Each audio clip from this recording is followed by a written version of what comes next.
We have a new piece of equipment on the farm I wanted to show you. We wanted to be able to hatch our own eggs on farm of any poultry species, geese, chickens, or ducks. And so we broke down and got this amazing apparatus that hatches eggs without even the push of a button. This is indeed a wireless brooder. Check it out.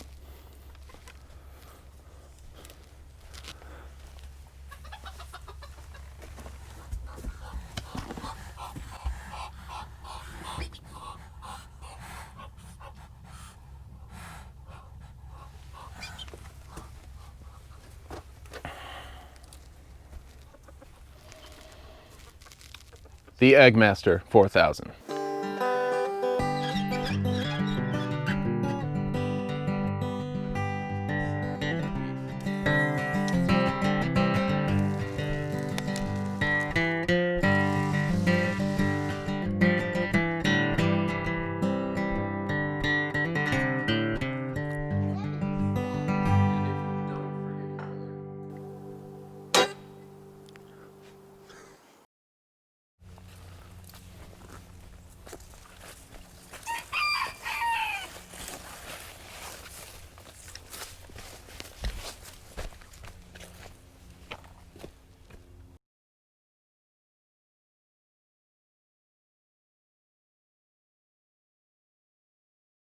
Morning. Yesterday was the Feast of the Assumption. It was also the day that the Muscovies hatched. So really, when it comes down to it, this is the fun part. This is no small reason for getting Muscovies.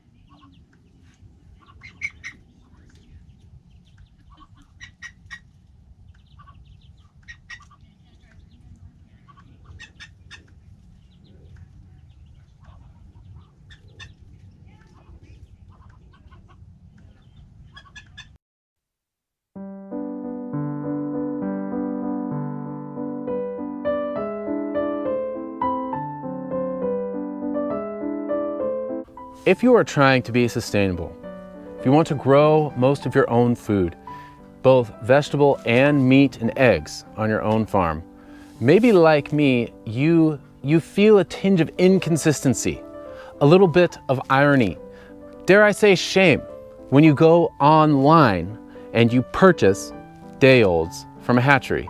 Now, it's a great way to go. I love hatcheries, but if we're really going to be able to produce our own meat, we need to be able to have it reproduce on site, right? On the farm. And there is no better way to do that than with Muscovy ducks. I don't have to manage wires and heat lamps and keep everything just right. I don't have to turn the eggs. All I have to do is supply food and water. And in about 35 days, we get little ducklings. Muscovy ducks entirely cut out your dependence upon hatcheries. If you want to get your various species first from the hatchery, just acquire some Muscovy ducks for free on Craigslist and then put all the fertilized eggs under those mamas and they will hatch them for you in perpetuity, even multiplying themselves, so you will never be without a brooder. At one point, I think we had a mama wander off under our deck, lay 27 eggs, hatch every single one.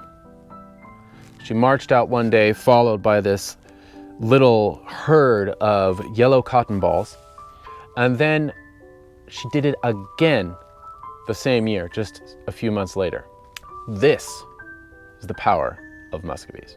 They lay eggs in order to hatch ducklings.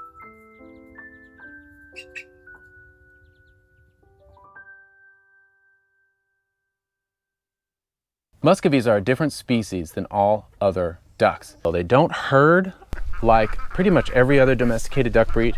And they are also descendants of Amazonian ducks. These are like Amazon tree roosting ducks that don't migrate. So they're just a completely different thing. The dimorphism between the drakes and the ducks is extravagant. The drakes are almost twice the size of the females. The female muscovies are small enough in their body and large enough of wing to take flight, which is not a problem. They hang around. It's not like they leave. But they will be uncontainable. And so they will tend to land right on your deck and defecate all over your front porch or on the ridge beam of your house, which is their favorite place to pile up the poo and to roost. And so when I keep muscovies, I trim just the flight feathers of one wing. And that I have to do once. Sometimes it feels like twice. All right, you're too loud. I need you to stop crowing. Ah. Come here, you arrogant little. Oh. I'm gonna get you. I'm gonna get you. Yes, I am. There we go. Sorry, we have an indiscreet rooster. I have to do that once, sometimes twice a year. One thing that happens when ducks start sitting on eggs is that they stop laying. And so part of our management has been separating the ducks that we keep for eggs from the ducks that we keep for brooding. They are totally different. The muscovies are the brooders, and then the golden 300s, basically mallard descent ducks, are the egg layers. In order for those birds to keep laying, in general, and this is assuming you have some pretty high standards, that you want eggs all winter without interruption, their flock needs to remain uninterrupted. The muscovies can get in there and change the hegemony and cause fighting, especially if there's drakes involved, and you could trigger a molt and stop the laying. And for this reason, I keep muscovies separate. I'm also not looking for eggs for my muscovies. It's because they go broody every opportunity they get. And that will happen if you fail to collect the eggs for even one day. And they are strictly seasonal layers, which means even if you keep their lighting the same, even if you don't change their feed and you maintain the integrity of their flock, they will pretty much always stop laying at some point in the winter. I'm looking for fertility. And so I create a space for them that not only hosts the adult muscovies safely, but most particularly the chicks.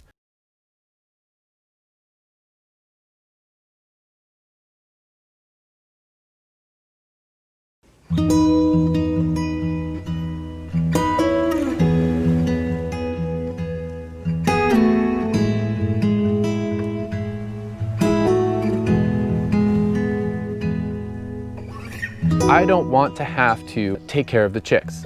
I want to create an environment wherein the mommy duck can do all of the warming, supply all of the heating needs, and lead her own chicks to water and help them forage. And she is more than capable to do that, obviously. The only thing that could get in her way are obstacles. Removing obstacles is up to you in terms of the broody area that you create for them. Basically, you want it to be a nice flat surface without a lot of hurdles or dangers. Now, the thing that usually gets little ducklings are snags or holes in the fencing, because what will happen is the little duckling will find the one hole that they can just barely squeeze through and they'll pop right out. You have to put the fencing all the way down to ground level so no ducklings are able to escape. Or sometimes they will just get separated from the mama. And if there are too many obstacles in the way, they can't return. They can't get back to the safety of the mama duck. And so what I have created in here is a very simple fenced-in area with the coop that I can shut at night. And she'll be pretty good about putting them in every night, and you just have to follow up with shutting it so they don't get massacred by predators. Now, ducklings, particularly that first week, those first few days outside the egg, they have very impressive hydrating abilities. The egg hydrated them sufficiently to go without water for a couple days. So while it is not necessary to supply them water, you'll be amazed at how long they can go. I'm pretty conscientious about it, and I'll put water even in their coop, just a little chick waterer, right after I know they've hatched, just in case, so I know they can always get it, and it's easy enough to do. Water that they can reach without getting overly saturated in, without getting wet.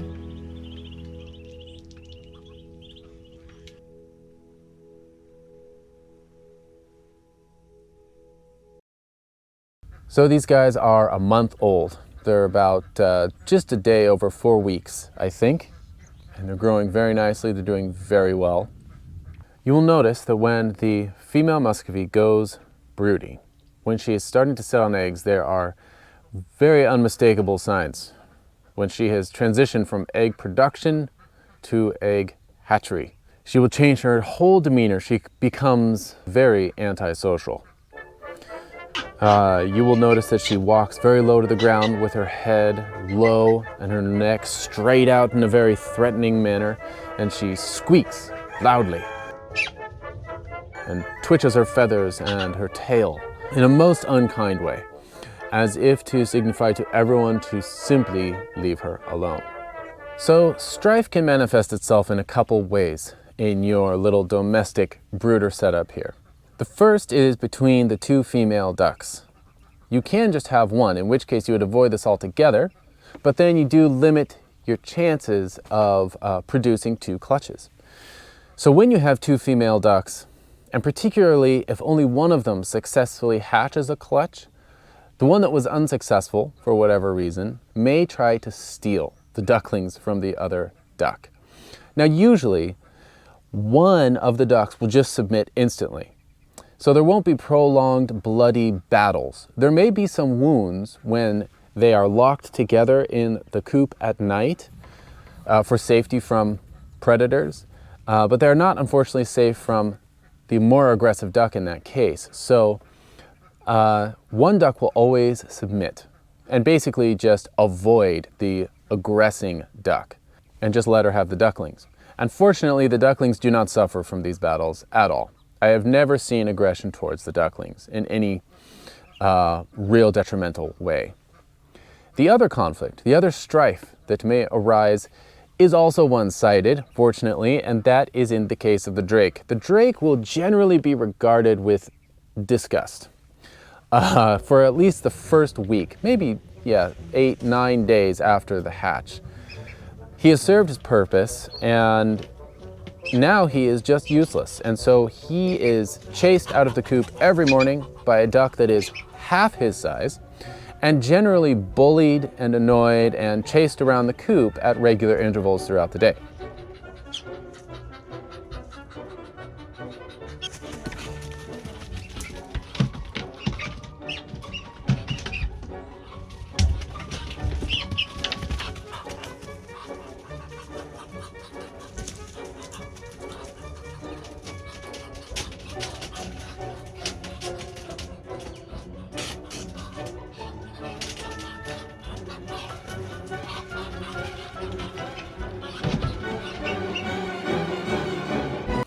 Fortunately, he doesn't take it personally, and when the ducklings reach a certain degree of maturity, well before 4 weeks, this is probably about 2.5, 3 weeks, all of the disputes, all of the strife ceases. And you have peace in the coop, as you can see now. Now, in pretty short order, one or both of these ladies is going to start laying eggs again. And if we want to start the whole cycle over, all we have to do is not collect eggs. So nothing. All we have to do is nothing, and we'll get more ducks from these ladies. And if they're really determined, they could give us a couple more hatches each before the year is out.